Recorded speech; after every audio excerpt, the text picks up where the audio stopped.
Hello, everyone, to those watching live or watching the recording afterwards. We're excited for another event this week. We have Yarrick, who is the founder of Tribe, a new design agency that we've had the pleasure to work with at Atrium. So if you've ever seen designs like the following or the logo, you've probably seen Yarrick's work in the wild. And yeah, it's been an honor to work with him for almost 2 years now on a couple of brands. And we've had many founders ask questions like, how should I think about my first design? When is it a good time to hire a designer or work with an agency? What are like, how do I know I have good design? Why does design even matter? So this is a great way to answer these questions. And I thought there's no one better I could think of to answer a lot of them than Yarrick himself. So I'll let Yarrick take over from here. If you have questions, please put them in the chat, and we'll make sure to get them either, while Yarrick is presenting, if the question seems relevant, or towards the end. And I'll let Raphael kind of moderate the chat and kind of call that out. But Yarrick, go ahead and take over from here. Awesome, awesome. Thank you very much. Thanks for the introduction. Raphael, I sent a request for the screen share. Yes, you should be. Yeah, I have the access now. Okay, cool. Let me get to the tab. Um,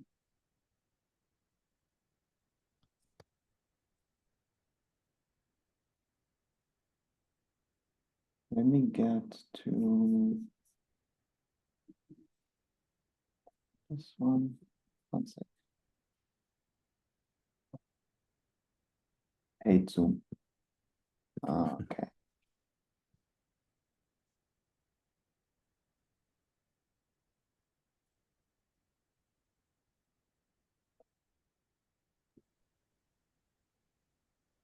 Where's Okay. everyone calling in from? While Yarrick pulls up the slides, I'm calling in from Brooklyn. Type in the chat. And Yarrick's in Canada. Oh, there you go. Yeah, I'm in Yarrick. Vancouver. You probably see like my tabs as well. Just because for some unknown to me reason, I cannot hide the It's okay. The um slides are much yeah, bigger. but I guess let me just quickly see. Yeah, it's moving all good. Okay, we're all good. So yeah, again, thank you for the introduction, Baumik. It was a pleasure working with you for past 2 years, and then finally, awesome to give a talk and share everything that I know and learned over these 2 years. So today's topic is MVP to brand and how you build your first design layer. So I'll introduce myself quickly, just a little bit more about me. I'm Yarrick. I run a design agency called Tribe. I've been a designer for past 8 years and worked in companies like Deloitte. And for the past 2 years, I've been running Tribe. And we work with early stage teams in DeFi and AI. Clients like Atrium, Zaha, Areta, Overclock. And okay, we got this out of the way. Let's go with the actually main agenda of today's call. So we start from why. Why should I care about design? And after I will go over some principle of how to recognize good design, what makes up good design, how to design yourself, when and how to work with an agency, when and how to hire your first designer, and we're going to spend some time answering questions here and there. So again, just a quick reminder, please ask all the questions that you have in mind during this presentation in the chat, and we're just going to spend some time in the end to answer them. Okay, so first thing is, I want to clarify one thing. Design doesn't equal success. So design is not some magic bullet point, some magic like bullet that can help you to succeed. And some people will tell you that every successful brand and company has great design. Look at Apple, look at Notion. That's actually not how it works most of the time. There's a lot of beautifully designed products out there that no one uses, and there's a lot of ugly products that making millions just because the product actually works. So design is not the reason something is successful. But what it does, it makes and enables and amplifies this design. Give me 1 sec.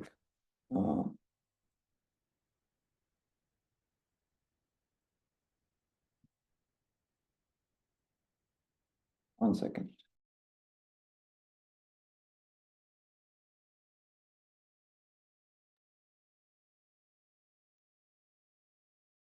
Okay, so sometimes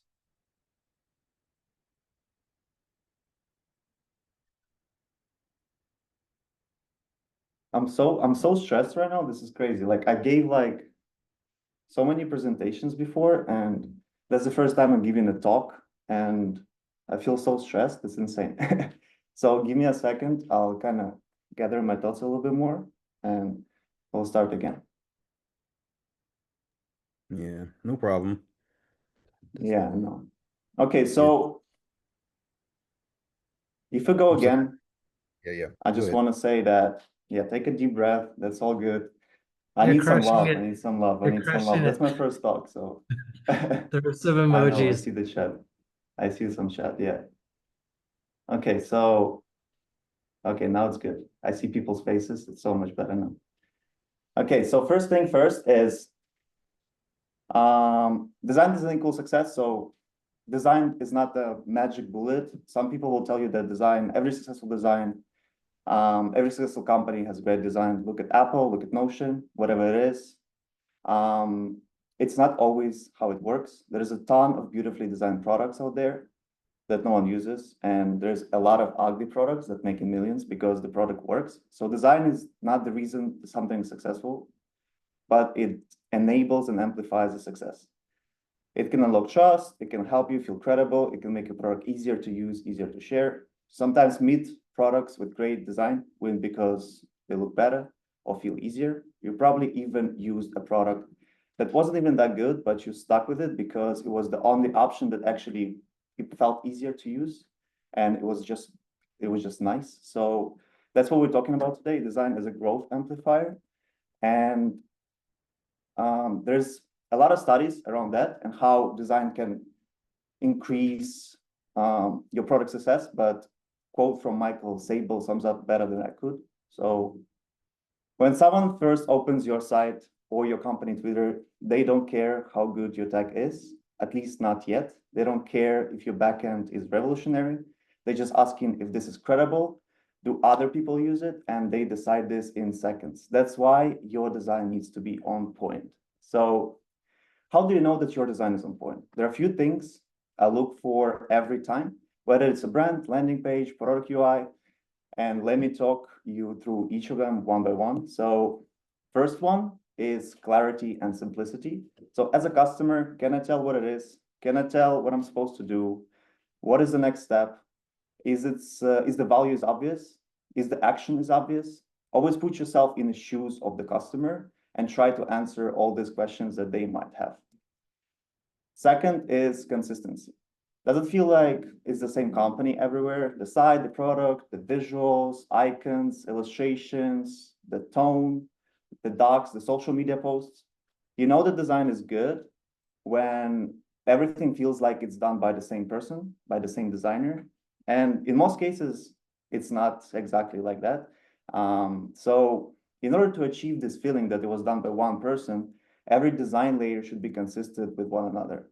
And it starts from the very bottom and moves all the way up. So starting from the brand foundations and ending at the external touch points. So every layer should be following the same visual rules and patterns. If everything like on those layers is aligned correctly, you'll get yourself a consistent perceived brand. And moving up to the next one, it's accessibility. So I'm not even talking here about I'm not talking about here about people with visual impairments.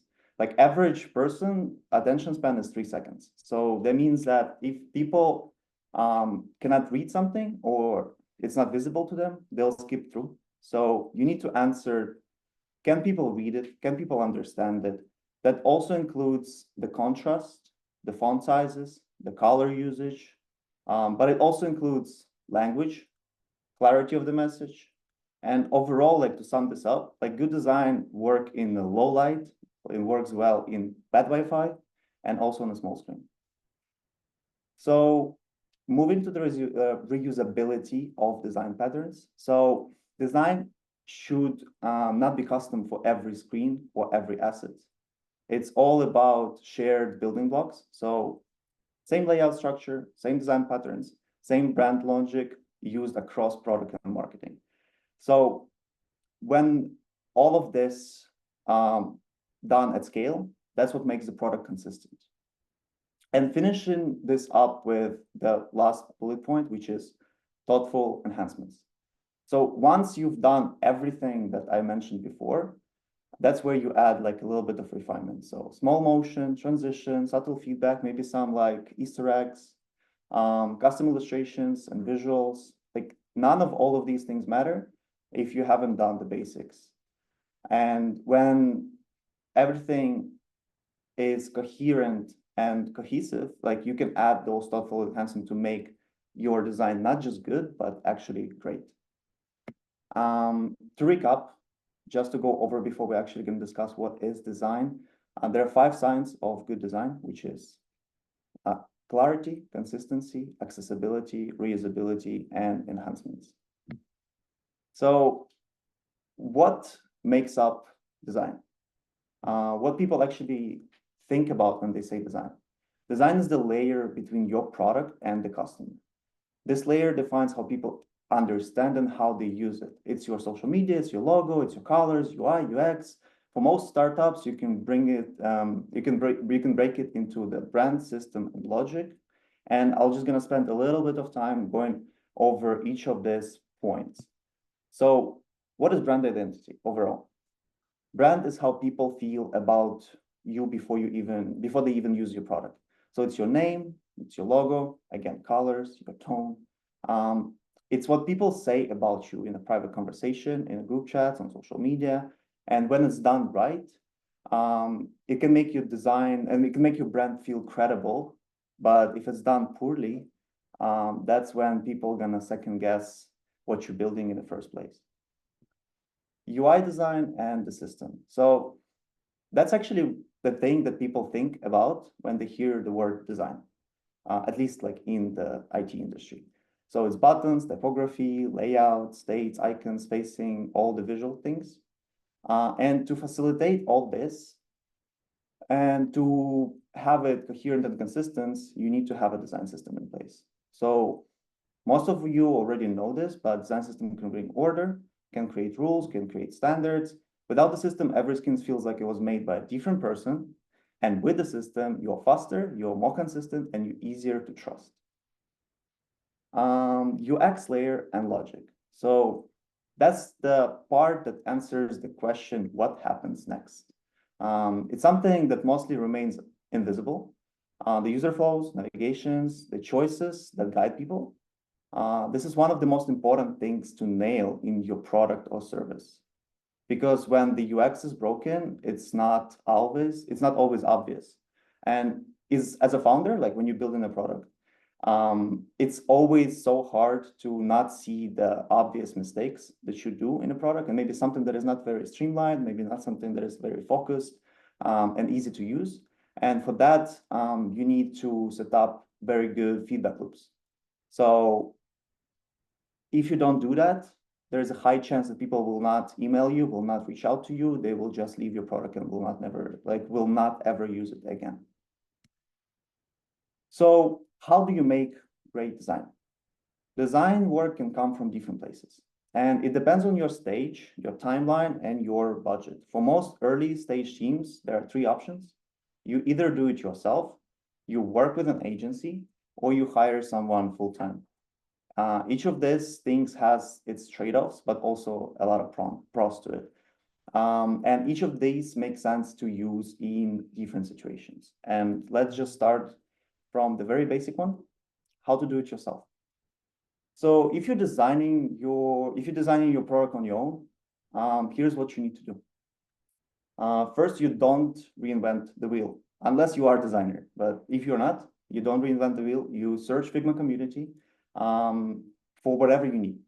Like basically you can just type in the search the thing that you need and open source, and you're probably gonna find there a landing page, a logo pack, icons, whatever you need. And when it comes to basics, you just need to pick one color, one sans serif font. Why sans serif font and what sans serif font is basically the font without the marks on the edge of each letter. And just because it's just easier to kind of get it right. There's so many good ones that you can just pick.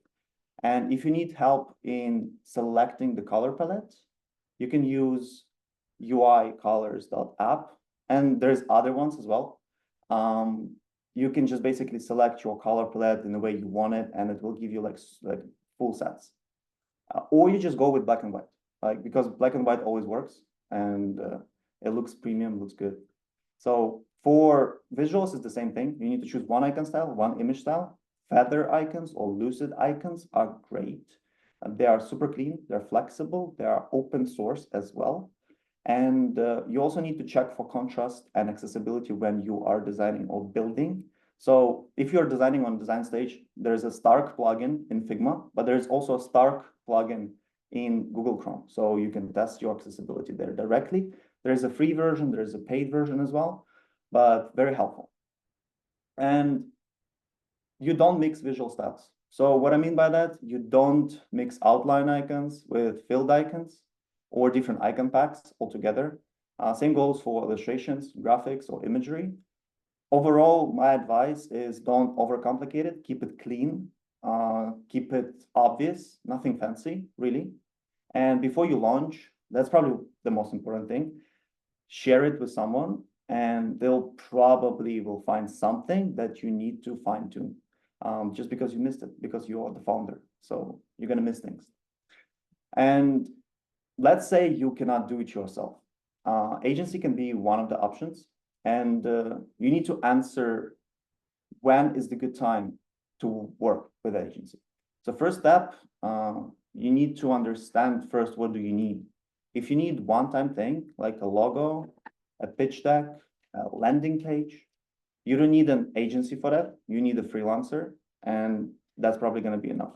But if you need more than that, if you swamped and design is slowing you down, or maybe your internal team is not enough and you need more resources, or maybe you're already established and you have like all the basics and you need an ongoing support across all of your design layers, like for example, Atrium, that's when the agency makes sense.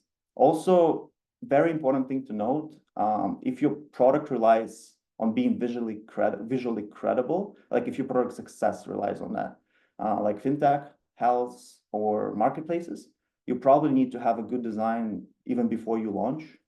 That's something a lot of founders don't realize early enough, is that design is actually like a shortcut to looking legit. Like you don't need anything else, you just need to look like you made it. But how to work with agency? If you think of design as one and done project, that's not how it works. So design evolves with your business and it's never finished. So design is never done. Treat it like an ongoing function, not a one-off task. Another point is when you reach out to an agency, you need to come prepared. So what is the goal? What is the timeline? What's the must-haves? What's the nice-to-haves? The clearer you are, the better the outcome will be. And the last point is very, very important, is bring references and ideas, and this helps a lot. Because you have so many great ideas, and even design ideas, and you have such, like, you know your product and you know your competitors better than anyone else. So you need to gather all this knowledge and bring it to the agency, and they will basically iterate on it and just only like make it better, and they will adhere to your feedback. When to hire your first designer. So another option is to hire in-house, but when to do it? If your product is design driven, what I mean is if the way it looks, the way it feels, the way it works, it's in the core of how it grows, or your team already has everyone, like it has PM, marketer, engineers, and design is the only gap that is left, it's probably the time when you need to hire in-house. But how do you hire? So you need to start from the experience at the right stage. You don't need someone from Meta if your team is like 10 people. You need someone who shipped stuff fast and in a small team. You need to be clear of what this role is about. You need to understand, is this role is mostly brand, or it's mostly marketing, or it's mostly UI UX and product, and you need to hire accordingly to that. So overall advice, you actually need everything. So you need a hybrid. It's someone who can do product, UI, maybe even brand and marketing at the same time, because like they don't need to be amazing at everything, but they also cannot be specialized in one thing. You don't want to stuck like basically in the need of having like you don't want to be stuck in needing agency to help you or the sales deck or something else or social media graphic or campaign just because your designer is only like UI UX focused. So a good hybrid can cover for all of that. That brings me to what do you look in for candidate. So you need versatility, you need communication and speed. All of these things are very important. The last one, probably the most important one, is the taste. So taste is big because you can teach people how to do UI UX, but it's not always easy to teach people taste. The last bit is please don't hire a junior for your first time hire, unless you want to spend months or maybe sometimes in some cases years of fixing their work. You need someone senior as your first designer, always.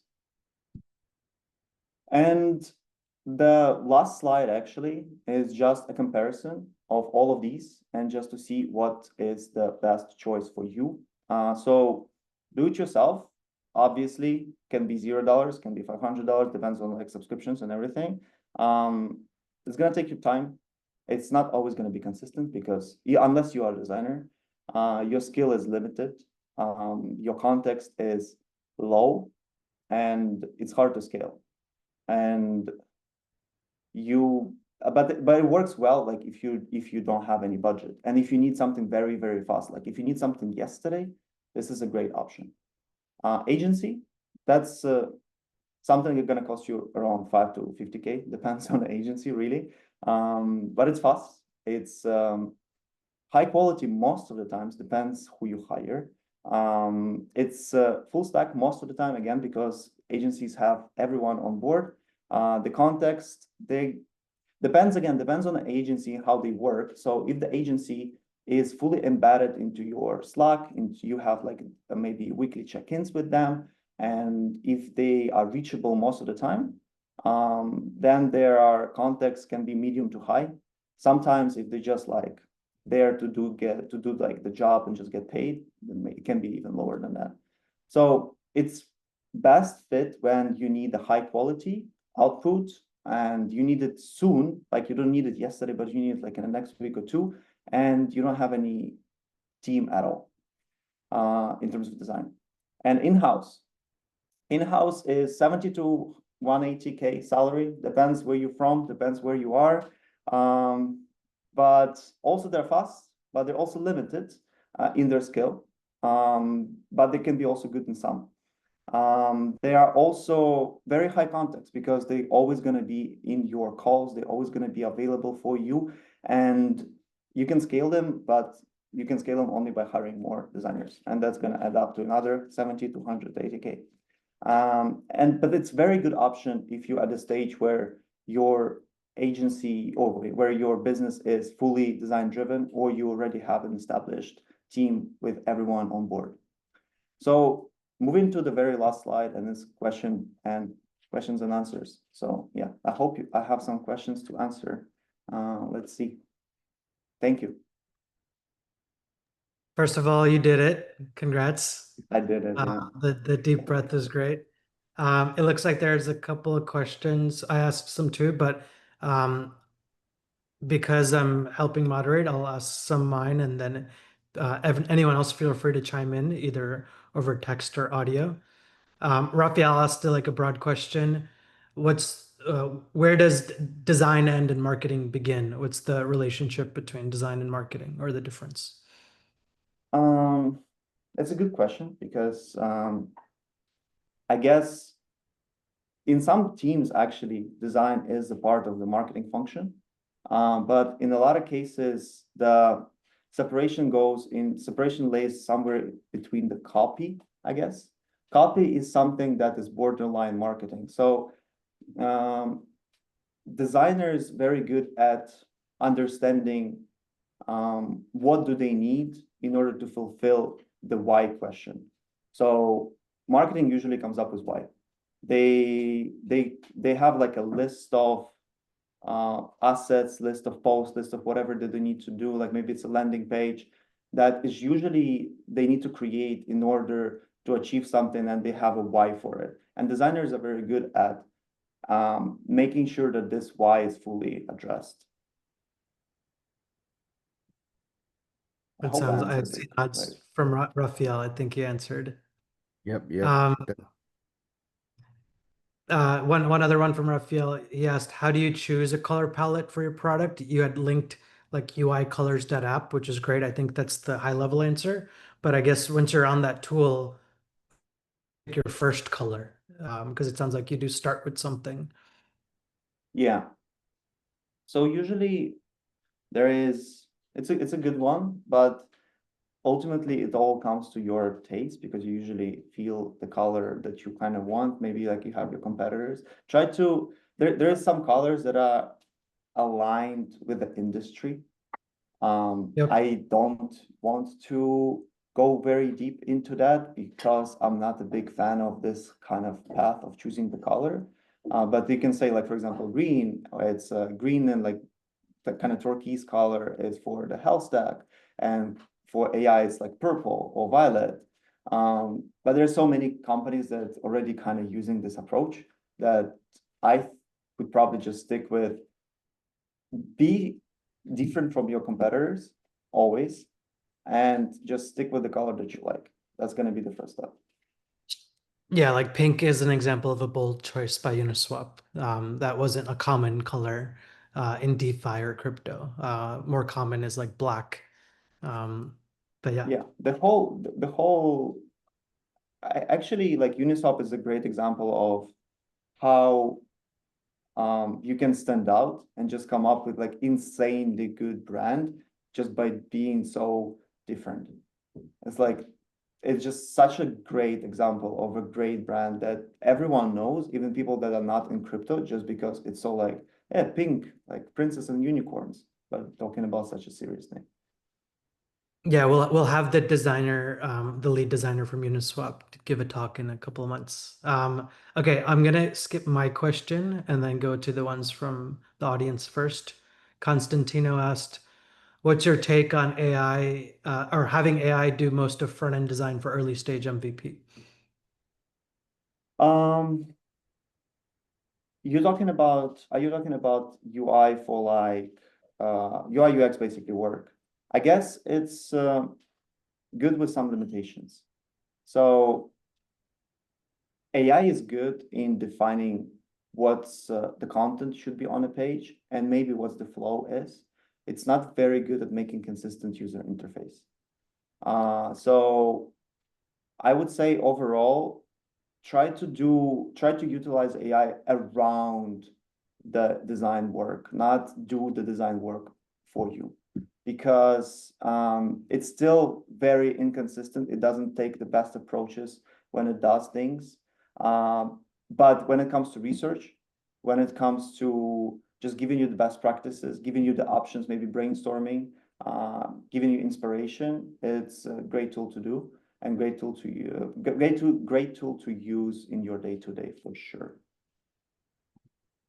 I do want to comment on that before the next question. OX Designer, some of you know from Twitter, basically answered the same way. He has this tweet of how do I make better designs with AI? And it works backwards from talk to users, use AI tools to more synthesize the insights that the users want, but don't necessarily use it for creating the interfaces. So Yeah. check that out. Jeff asked, how would one know when is the right time to redesign or rebrand? Good question. I would say that if you're there are many kind of reasons why would you need to redesign. I would probably go through like a first one. The first one is when your company is at the stage where your brand doesn't represent of what you're actually doing. That's probably the largest sign of that, like, okay, we need to rethink about, we need to rethink it. The other one would be if your customers, your users doesn't understand what your product is about. So if every time you have to explain your users or on the sales calls, you need to explain what your brand is actually doing or what your website actually says, that's a good time to redesign it. That's probably like the two biggest one. There's also like other ones that your competitors are just completely outgrown you, and at this point you just feel super pale and kind of outdated compared to them. Simple option is that you just basically don't like it anymore, and it's a good time to do it as well. Because if you don't like it, if you don't believe in it, then why others should? So That's a good, honest answer. There's also, I do want to note that rebrand might sound binary, but it lives on a spectrum. You can do incremental revisions, like with Tribe itself, you kind of reskinned your website, right? You changed the color palette on the yeah. homepage recently, but you didn't rebrand you didn't change everything. You just kind of changed the color scheme primarily. Yeah, pretty much. So I think the approach of, like, for example, probably none of the people know, but before Tribe website was exactly as it is right now. It just was completely different color palette, and it was giving like a different vibe. Now it's giving like a little darker vibe, a little bit more mysterious than it was given before, but nothing really changed in terms of copy, in terms of content. And the reason why it was done this way is that first and foremost, I just felt like my brand wasn't really reflecting what I'm actually doing anymore. And second of all, I didn't really have time to do it very like purposefully. And it was kind of a quick fix. And it also works as a rebrand partially and temporarily. But of course, after that, you have to iterate, you have to increase basically your attention towards your brand. Yep. Okay. Saurabh, you talked about taste. How can you actually make sure that you slash your team's taste will resonate within your audience? You might feel like you have great taste, but it doesn't, get perceived from your target audience.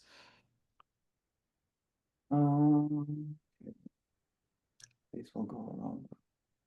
I have one Okay. quick answer to that, which is if you have done the right user research, you'll probably have validated some of your design in advance, so it Yeah. wouldn't feel like a surprise if there's like a big, um, like your audience is shocked by it.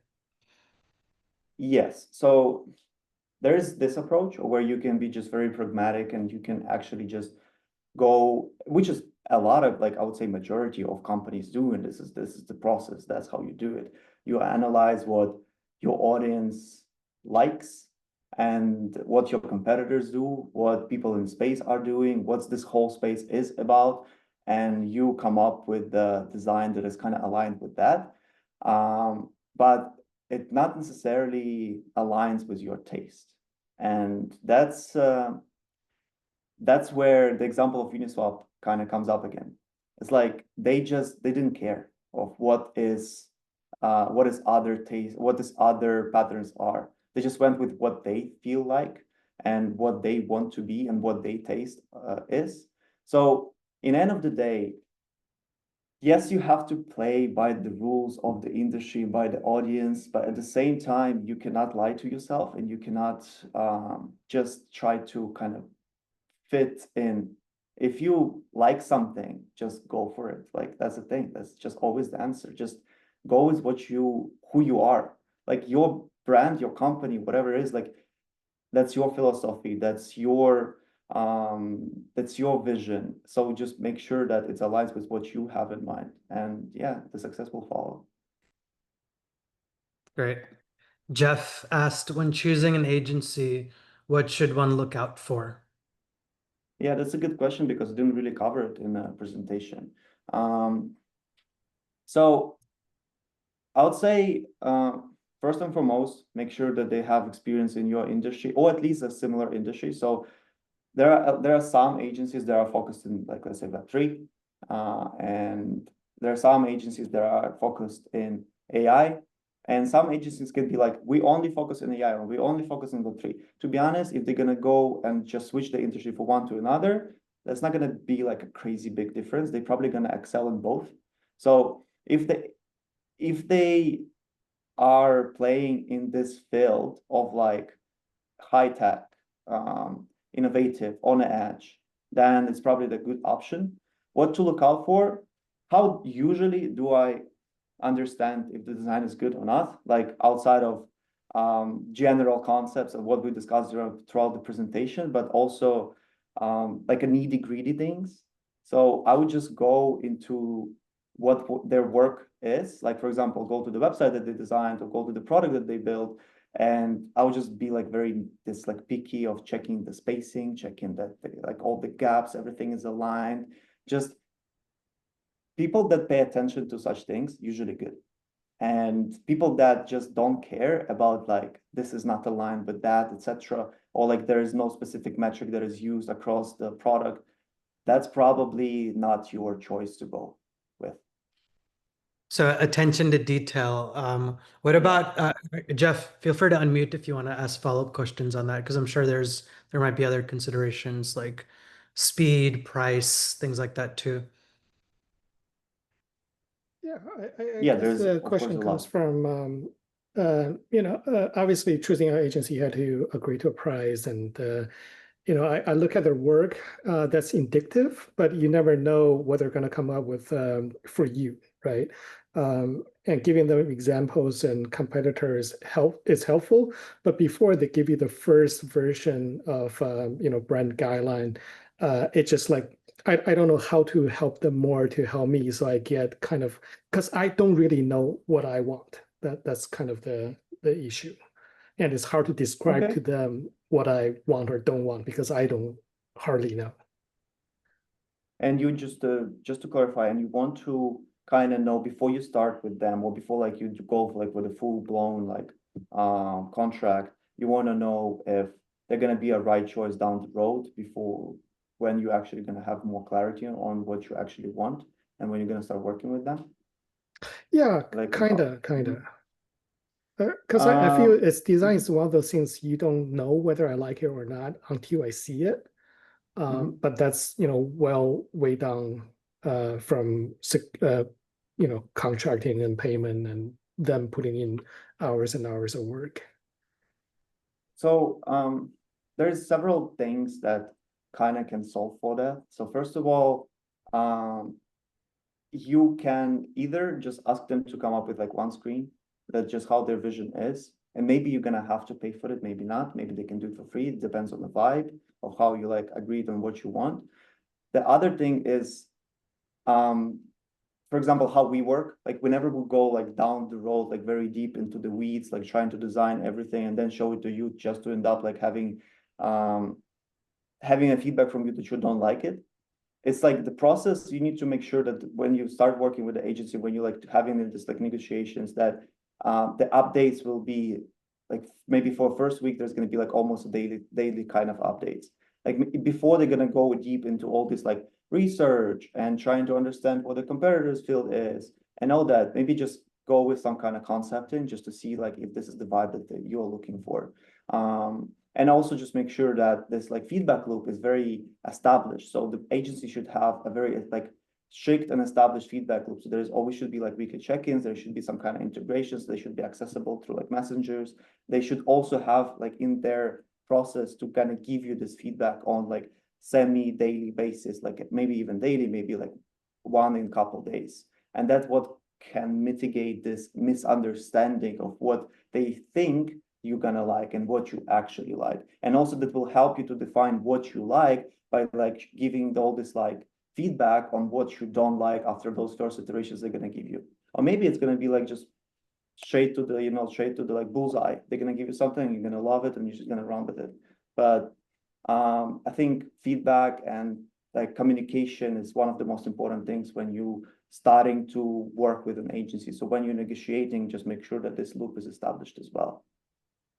Yeah, I can speak on from the perspective of working with agencies, not just Tribe, but other ones before that, like for other projects outside of Atrium. I'm similar to you, Jeff, in that from a design perspective, I have no idea what I want. What I what I'm most passionate about and opinionated on is the copy. That's like the actual message I'm trying to get across. And then I hope to be able to trust the designer or agency I'm working with to take it from there. When working with Tribe, the focus was like speed to delivery. Like, can you just show me something quickly? I don't want to see a whole brand kit and style guide and all that. I just want to see a version of the landing page. And that's what Tribe delivered. Like in 5 days, they had like a mock-up of something. And then later on, I forgot how many months afterwards, but the brand kit and guidelines didn't come to like a lot later because then we had actual examples of what's in common across the different things we've built, and then the brand kit kind of emerged. But if you're working with an agency and they are like very stubborn on their process, and a lot of that requires them to like spend a month on just internal research and thinking of like kind of brand kit without actually seeing that design in the wild, like, like with the something that a user, like your user would actually use, for me, like that's not worth it. Typically those agencies that are especially on that higher price point, like the 50K range, that might be what they operate under. But I specifically look for speed to deliverable and like showing the design in the wild versus like hypothetical color palettes and typography. Like that's cool, and I know Yark, like that's very important for designers, but for me, I just want to see it like in the way the user would see it. Oh, So you're if you right. could focus on, if you can work with a designer and agency that prioritizes that, that could get you what you're looking for, Jeff. Yeah, that's probably again, just speaking a little bit into this, like some agencies and some designers, they go through all of these processes. And that's something that, again, maybe I'm shooting myself in the leg sometimes because we kind of doing way too much unutilized work. But this is not how like we operate, for example. We go with like, let's give as much as we can there and we'll see what sticks, kind of what works. And from there, we're gonna build the rest of the actual brand. So we start from like small things and just giving something directly. And based on that, okay, you like it? Okay, let's go, let's adapt to this. Let's go, let's adapt to this. And maybe this process actually gonna work better for you, or maybe,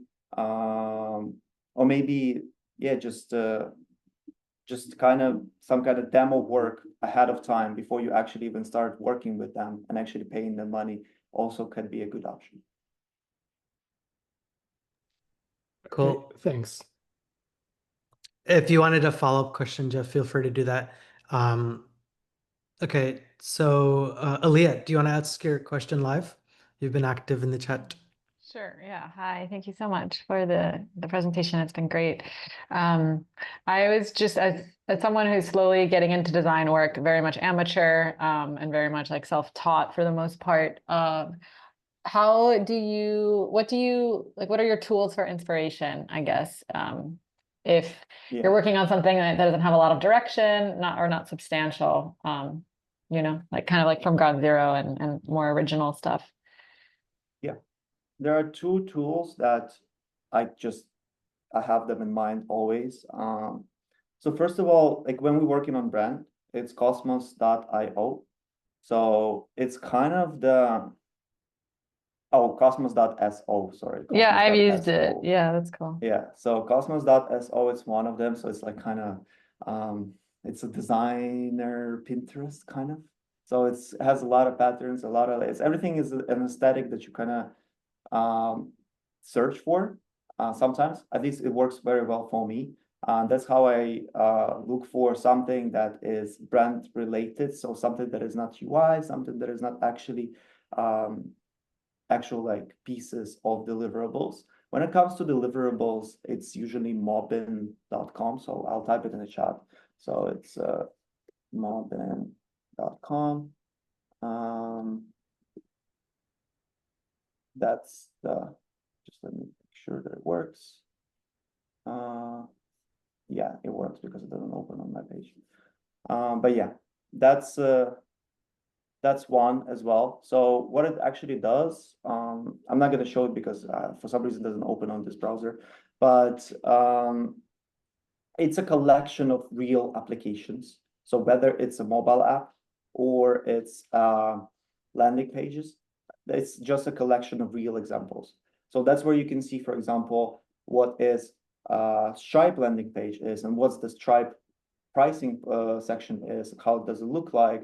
That's where you can see like how Airbnb does certain things, and it's very accessible. Yes, it's paid. There's some kind of free tier, but the paid plan definitely worth it, because if you need any UI element, if you need any marketing piece, whatever it is, if it's not like graphic design, they don't have graphic design.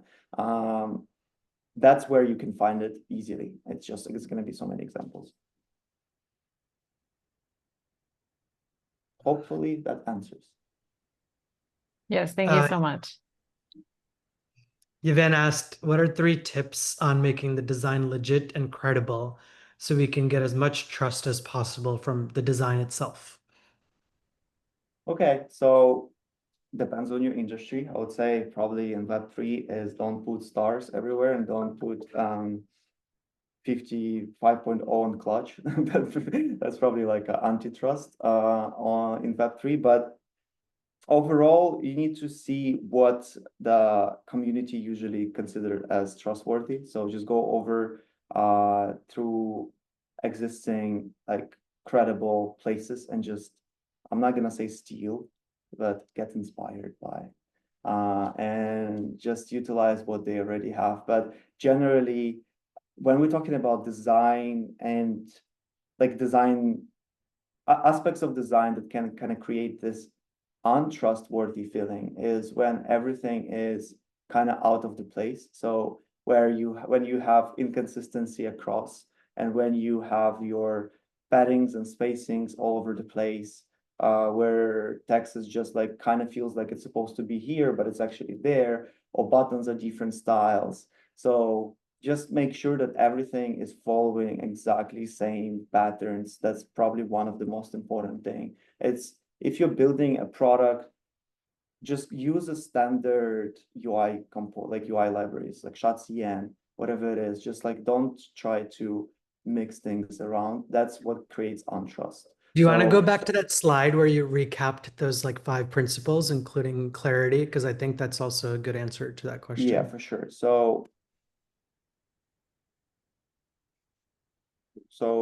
This those principles are pretty much what you need to look out for. Like clear, yes, that's something that is easy to say, hard to actually execute. Consistency, this is something that everyone can do. It just make sure that everything is on point in terms of, again, colors, spacings, your assets. And one other thing that is, for some people can be untrustworthy, like feeling of untrustworthy, is like, for example, if I would have a text that would be completely unreadable here, if this would be like light blue or something, you wouldn't be able to read it. And if you have a lot of it on your whatever product you're building, that also can create a lot of like untrustworthy feeling. System is a big one. So yeah, that's why I'm always like on use component library, use already existing design systems, use templates for your social media posts that you can find on Figma community. It's because this system creates the trust. And you don't need this to create any trust. So you don't need any enhancements, you don't need any animations, you don't need anything. It can be fully static page, but it can be trustworthy. Did that help answer, Yvonne?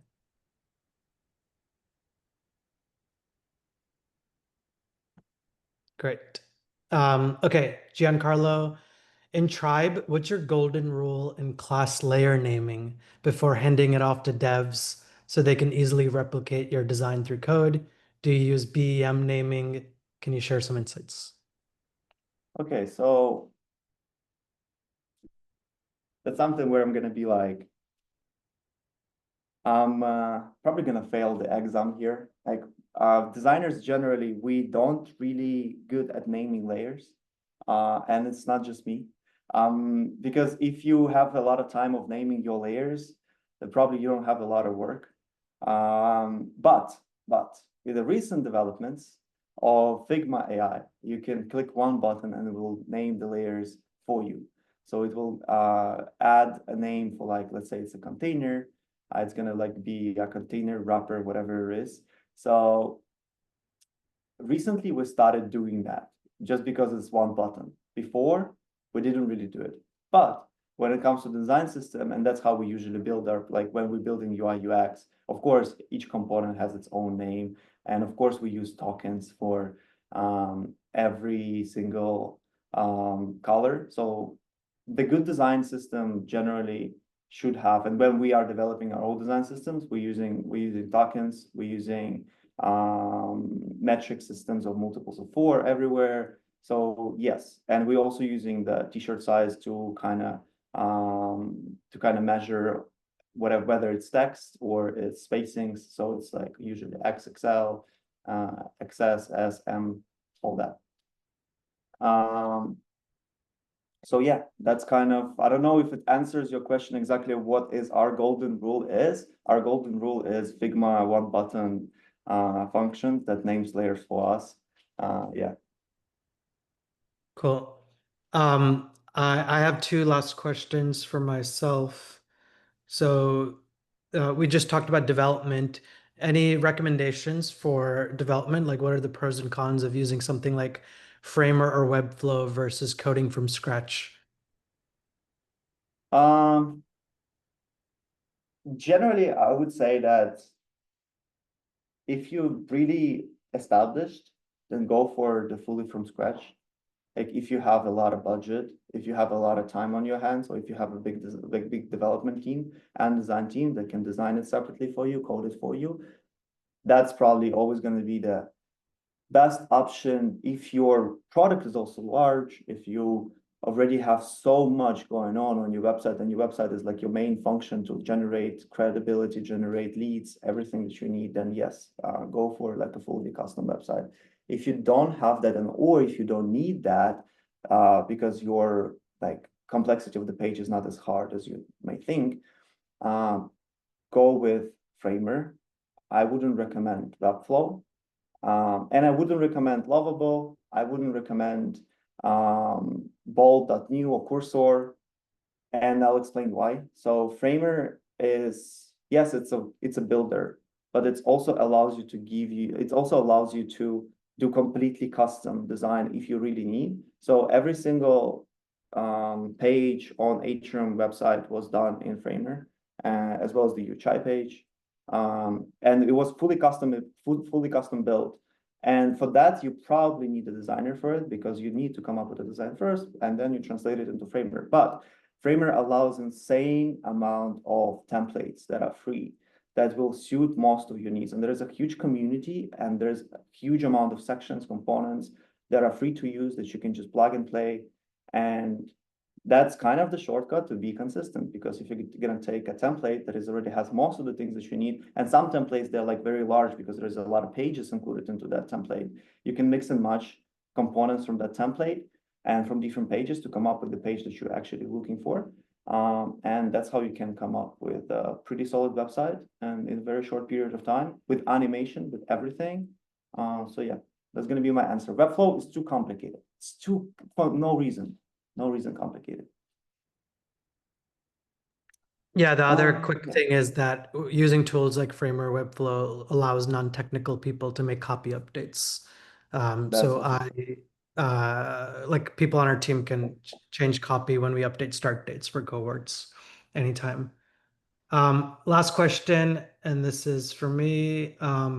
What are your pet peeves from working with clients? What's your advice to people like who are not familiar working with any designers or agencies to avoid, frustrating you and keeping you happy? Hmm. I think don't change your mind all the time. That's probably the best thing. It's just try to be consistent. Just think through before you write something down and send it to us, because we're gonna take it literally and we're gonna do the changes. I mean, depends on the agency. Maybe you can, in some agencies, you're gonna send, I don't know, email and you're gonna get the response in 3 days and the design is actually gonna be done, I don't know, in a week or two.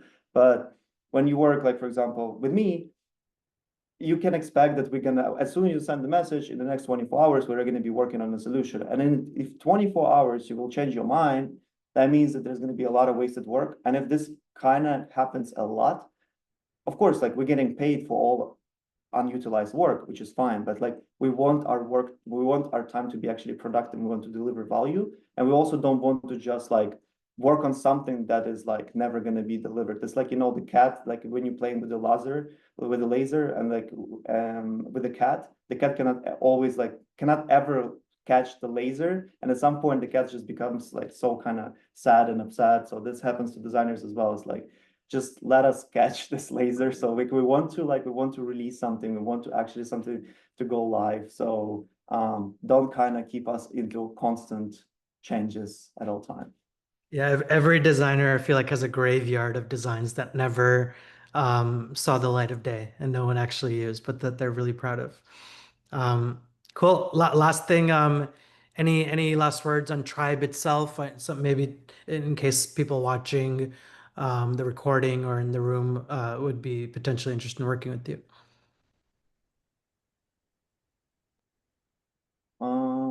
Okay. Can you repeat the question, because I was reading the comments? I'm sorry. No, it's okay. Well, actually, I'm gonna do it for you because I know you're uncomfortable doing this, but I was just saying, pitch yourself. Tribe is a pitch great myself. company. Okay. Tribelab.co. We've worked with them for 2 years. They're definitely on the affordable range of the agencies. So yeah, reach out to Yarrick at tribelab.co if you're interested in working with them. We will share this recording and takeaways on YouTube. So thank you again for joining. And that's it. Thank you, everyone. Thank you, everyone. Again, thanks for staying with me. Thanks for bearing my my stress in the beginning, and just helping me go through this. So it was awesome. It was my first talk today ever in my life. So awesome. Thank you very much. Thank you, everyone. Yep.